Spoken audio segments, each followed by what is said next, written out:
Dear students, good morning. I am Pradeep Bodhagar sir. In our second session of class 10 English, we are going to do the second part of the lesson Madam Rides the Bus on page 119. In the previous section, we have seen that Valli, the little girl, had been meticulously planning to undertake a ride in the bus. In this section, we see Valli executing or bringing into reality her plan. Let us first read the text. Well, one fine spring day, the afternoon bus was just on the point of leaving the village and turning into the main highway when a small voice was heard shouting, "Stop the bus! Stop the bus!" And a tiny hand was raised commandingly. The bus slowed down to a crawl, and the conductor, sticking his head out the door, said, "Hurry then, tell whoever it is to come quickly."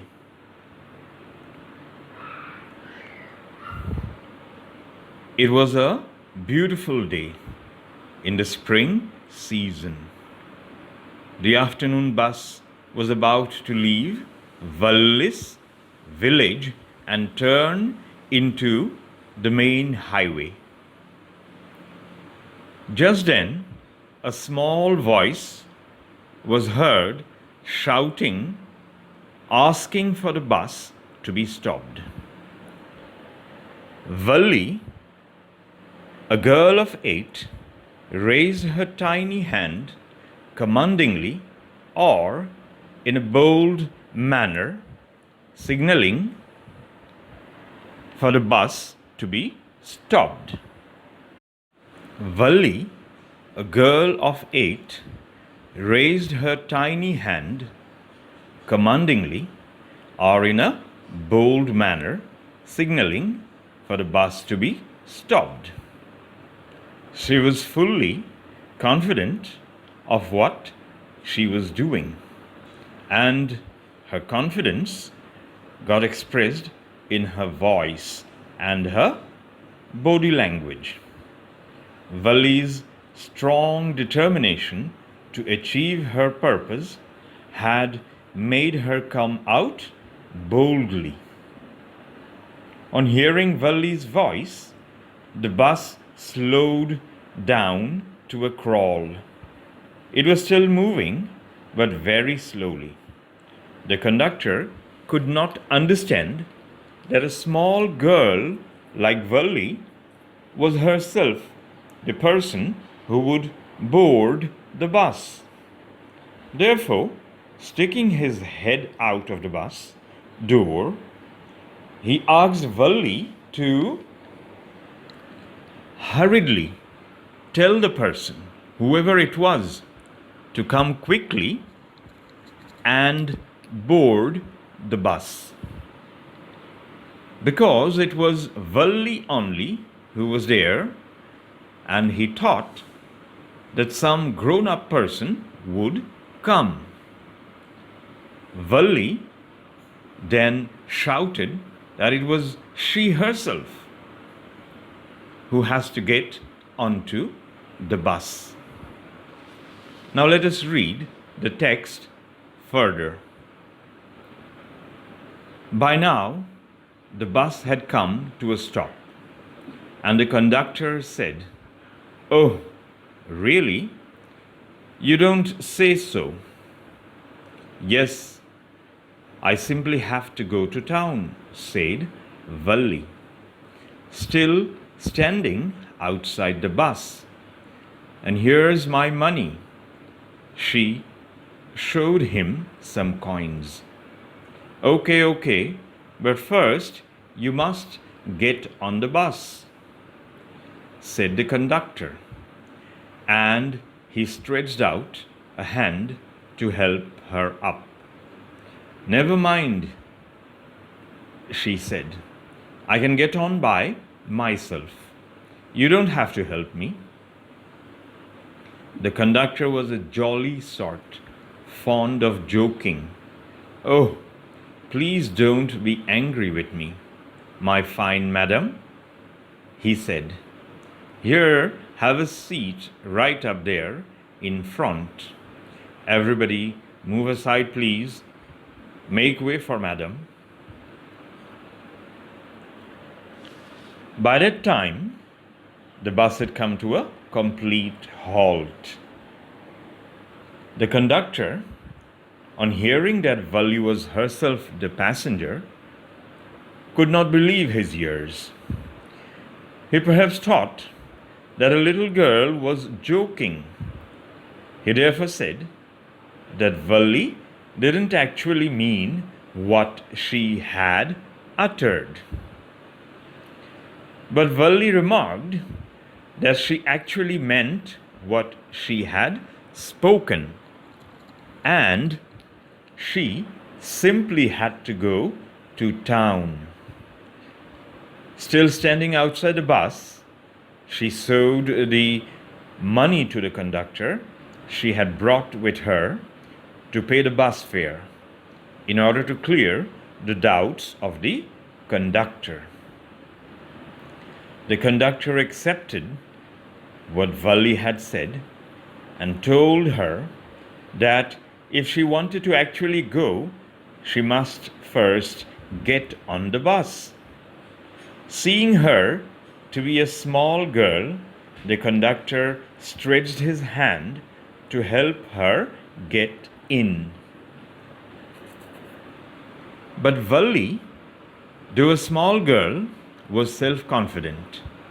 She would not accept the conductor's help. Asking him not to worry about her, she told him that she could get onto the bus by herself and he need not help her. The conductor was a happy and smiling sort of person. He was fond of joking. Addressing Valli as a fine madam, he pleaded with her not to be angry with him. He showed her a seat in the front. Indulging in pampering the little girl, the conductor urged the passengers to move aside and make way for Madam. Now let us read from the text. It was the slack time of day, and there were only 6 or 7 passengers on the bus. They were all looking at Valli and laughing with the conductor.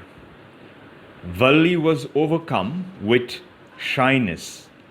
Avoiding everyone's eyes, she walked quickly to an empty seat and sat down. May we start now, madam? The conductor asked, smiling. Then he blew his whistle twice, and the bus moved forward with a roar. It was a new bus. Its outside painted a gleaming white with some green stripes along the sides. Inside, the overhead bars shone like silver. Directly in front of Valli, above the windshield, there was a beautiful clock. The seats were soft and luxurious. Valli devoured everything with her eyes. But when she started to look outside, she found her view cut off by a canvas blind that covered the lower part of her window.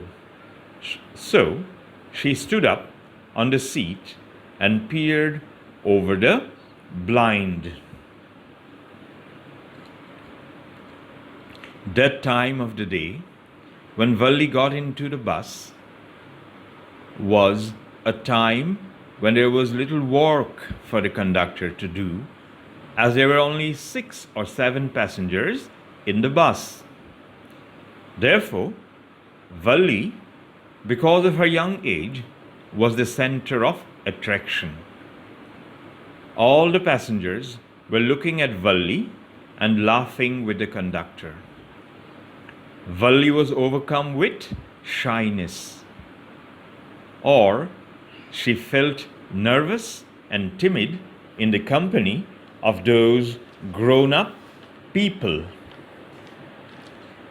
She avoided having eye contact with anyone and walked quickly to an empty seat and sat down. Though a girl full of confidence, she was fully aware of her young age. Students, you might have understood one thing, and that is that young age, like Valli's, is a time when the mind of a child can be molded and given proper direction. Proper guidance at this time in life can make a person do wonders in life. The mind is so powerful. It can do big things even at a young age. If it can be disciplined, the mind will be focused and achievements will be great. Let us come back to the story. The conductor, who was a jolly person, addresses Valli as Madam, and with a smile asks for her permission to start. At the whistle of the conductor, the bus continued with its journey. In the next paragraph, we come across a description of the bus. It sounds like a dream bus. Let us read. Now, we have already read the text. It sounds like a dream bus, especially with Valli as its passenger. The bus was new. On the outside, it was shining white. There were green stripes along the sides. Inside the bus, the overhead bars were shining like silver. In front of Valli, there was a beautiful clock. Above the windshield, the seats were also soft and luxurious. The bus was not only beautiful, it also provided comfort to the passengers. Valli looked at everything with great eagerness. But to look outside, Valli had to stand up on the seat, as the lower part of the window was covered by a canvas blind, which cut off her view. Therefore, Valli had to look outside with some difficulty. Let us read from the text. The bus was now going along the bank of a canal. The road was very narrow. On one side there was the canal, and beyond it palm trees, grassland, distant mountains, and the blue sky. On the other side was a deep, ditch, and then acres and acres of green fields. Green, green, green, as far as the eye could see. Oh, it was all so wonderful. Suddenly, she was startled by a voice. "Listen, child," said the voice. "You shouldn't stand like that. Sit down." Sitting down, she looked to see who had spoken. It was an elderly man who had honestly been concerned for her. But she was annoyed by his attention. "There's nobody here who's a child," she said haughtily. "I have paid my 30 paise like everyone else." The conductor chimed in. "Oh, sir, but this is a very grown-up madam. Do you think a mere girl could pay her own fare and travel to the city all alone?" Valli shot an angry glance at the conductor and said, "I'm not a madam. Please remember that. And you have not yet given me my ticket." "I'll remember," the conductor said, mimicking her tone. Everyone laughed, and gradually Valli too joined in the laughter. Now we see Valli enjoying the beautiful scenery outside. The bus was going along the bank of a canal. It was a narrow road. Beyond the canal were palm trees, grassland, distant mountains, and a blue, blue sky. On the other side of the road was a deep ditch or a narrow channel to carry away water. Beyond the ditch were acres and acres of green fields. The green fields were stretched out as far as the eye could see. Little Valli found everything wonderful. It was a highly enjoyable situation for her. Valli was completely absorbed in enjoying the beautiful scenery. Therefore, when she heard a voice asking her not to stand on the seat but sit down, she was startled or received a sudden shock. Valli sat down and, looking around, saw that it was an elderly man who was honestly concerned or worried for her. But she was annoyed or slightly angry with the elderly man because of the care shown by him.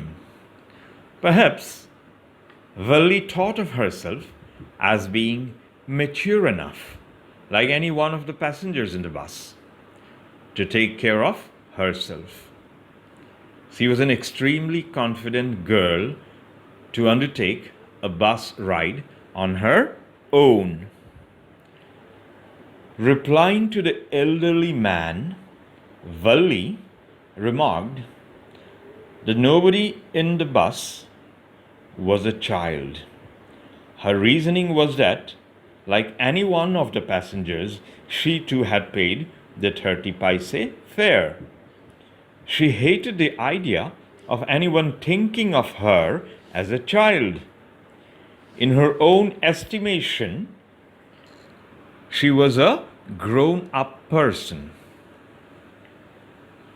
The conductor, a jolly person, abruptly remarked, addressing the elderly man, that Valli was a very grown-up madam. Did he, the elderly man, think that a mere girl could pay for her own fare and travel to the city all alone? The conductor, though a jovial person, was taken in by or accepted the confidence and smartness of little Valli. The remark of the conductor also expressed his care for a child. But Valli could understand that, and looking at the conductor with an angry glance, replied that she was not a madam. She asked the conductor to remember that. She was fully conscious of what was happening. She had the situation under her control and reminded the conductor that her ticket had not yet been given to her. The conductor, who was fully enjoying the situation, mimicked the tone of little Valli and assured her that he will remember the ticket part. At this, everyone laughed, and gradually, Valli too got into the situation and laughed along with them. A beautiful picture of human togetherness, isn't it, students? So that's all for today, students. Have a nice day.